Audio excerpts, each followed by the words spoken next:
Halo pemirsa GPR TV dari Sabang sampai Merauke, dari Miangas hingga Pulau Rote. Bertemu kembali dengan saya Bilqis Sabila dalam program Kominfo Newsroom.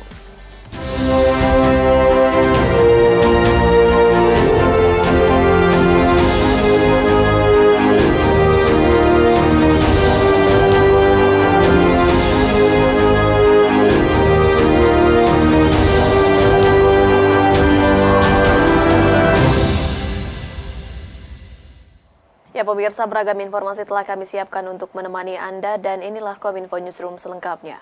Komisi Pemilihan Umum Republik Indonesia memberikan klarifikasi terkait viral video warga negara Indonesia di Taiwan yang memperoleh surat suara pemilu 2024 lebih awal dari jadwal yang ditetapkan oleh KPU.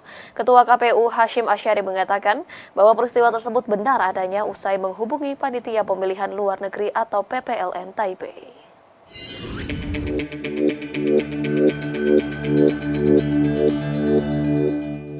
Ketua Komisi Pemilihan Umum Republik Indonesia Hashim Asyari menyatakan bahwa pembagian surat suara pemilu 2024 kepada pemilih di Taipei, Taiwan melanggar aturan.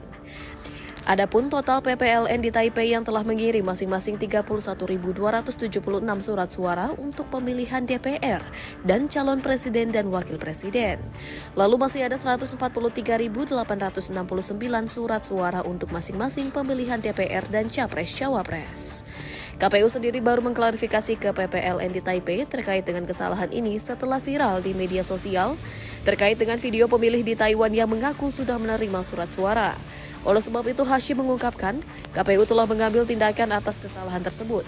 Pertama, surat suara yang telah dikirim ke pemilih di Taiwan tersebut dinyatakan masuk ke kategori rusak dan tidak diperhitungkan. Kedua, KPU akan mengirim surat suara pengganti ke PPLN di Taipei sesuai jumlah yang telah dikirim ke pemilih sebelum 2 Januari 2024. Ketiga, surat suara yang belum sempat dikirim akan dikirim seusai jadwal yang telah diatur, yaitu 2 hingga 11 Januari 2024. Keempat, surat suara yang rusak akan ditandai apabila dikembalikan ke PPLN. Penjelasan klarifikasi ini penting untuk menghindari simpang siur sehubungan dengan video yang menggambarkan pemilih di Taipei telah menerima surat suara pemilu presiden tersebut. Dan intinya yang ingin kami sampaikan bahwa benar surat suara untuk pemilu presiden maupun pemilu anggota DPR di wilayah kerjanya PPLN Taipei telah dikirimkan 2 gelombang.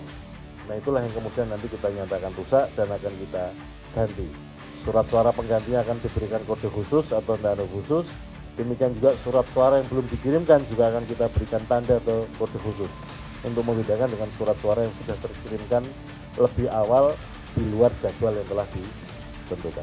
Ketua KPU mengungkapkan, alasan PPLN di Taipei memutuskan untuk mengirim surat suara metode pos lebih awal karena pemilih di Taiwan didominasi oleh pekerja migran sehingga perizinan untuk liburnya berbeda-beda. Selain itu, Tahun Baru Imlek di Taiwan juga akan dirayakan pada 8 hingga 14 Februari 2024, sehingga kantor pos tidak akan bisa mengirim surat suara kembali pada saat tersebut.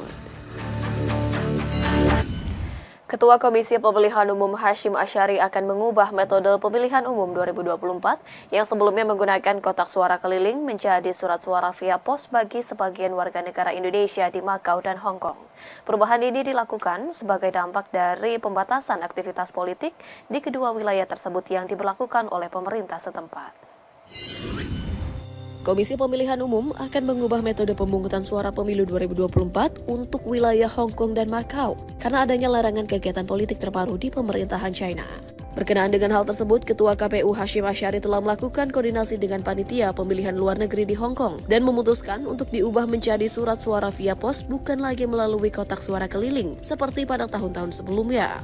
Berdasarkan Peraturan KPU Nomor 25 Tahun 2023 tentang pemungutan dan penghitungan suara dalam pemilihan umum, terdapat 3 metode memilih untuk pemilih di luar negeri, yaitu TPS, KSK, dan metode pos. Dalam peraturan tersebut juga diatur bahwa pengiriman surat suara melalui metode pos dimulai pada tanggal 2 hingga 11 Januari 2024. Jadi, mengirim oleh PPLN kepada pemilih itu tanggal 2 sampai 11 Januari 2024.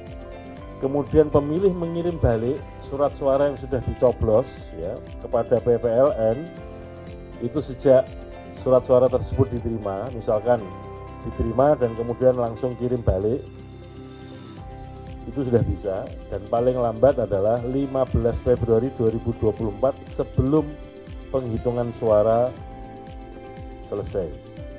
Lebih lanjut, Ketua KPU menjelaskan alasan digunakannya pemilihan pos ketimbang kotak suara keliling lantaran penggunaan kotak suara keliling nantinya dikhawatirkan akan menimbulkan masalah dan menciptakan kerumunan ketika pemilu berlangsung. Karena hal ini merupakan bagian dari kegiatan politik yang tak diizinkan oleh pemerintah China. Selain itu, metode ini juga dilakukan dengan mempertimbangkan keterjangkauan wilayah yang diharapkan dapat mempermudah akses para WNI yang akan melakukan pemilihan umum serentak pada tanggal 14 Februari 2024 mendatang.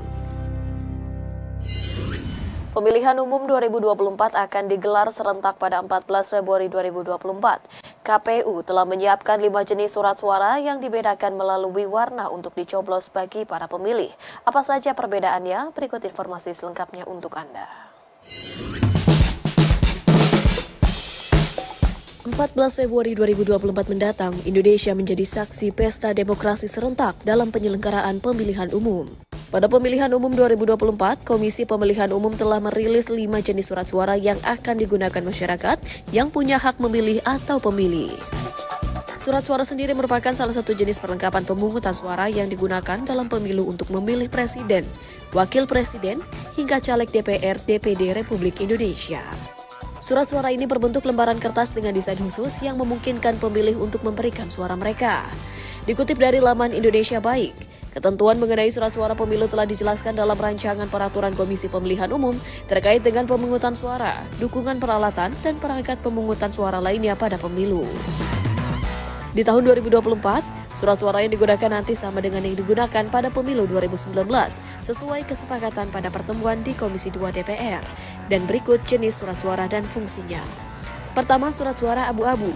Surat suara berwarna abu-abu digunakan untuk memilih pasangan calon presiden dan wakil presiden. Kedua, surat suara kuning ditujukan untuk memilih anggota Dewan Perwakilan Rakyat. Surat suara berwarna merah digunakan untuk memilih anggota Dewan Perwakilan Daerah, sedangkan untuk suara berwarna biru digunakan untuk memilih anggota DPRD Provinsi. Surat suara berwarna hijau digunakan untuk memilih anggota DPRD Kabupaten Kota.